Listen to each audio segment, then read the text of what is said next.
it's the local context that the British were operating in that generally determined the outcome of their presence there. And I think it's the resilience and strength of the non-European indigenous people they meant that whether they were successful and how dominant they were really depended on those particular flashpoints of resistance and how the English and later the British were able to overcome them. So I think you're absolutely right. We've got this kind of patchwork, this kind of Hobbesian nightmare of this slightly kind of cranky structure that is different.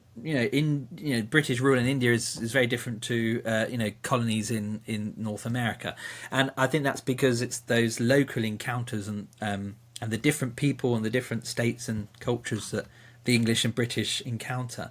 They're the determining factor. That's the overriding force which shapes British expansion. And so in a way we've kind of forgotten that, it's not centrifugal. The British Empire, there are certain times when it can be centrifugal, when the forces emanating from Europe and from Britain and London can have a decisive impact or intervention in certain regions of the world. That can happen. There are obvious examples of that happening.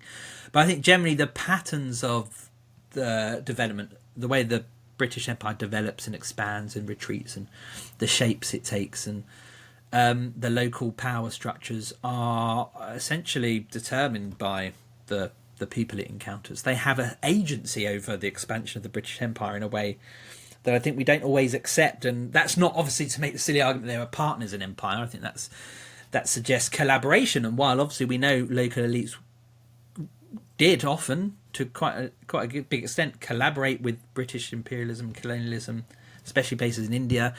Actually, I think what we're talking about is really the power of indigenous and non-European people over the British.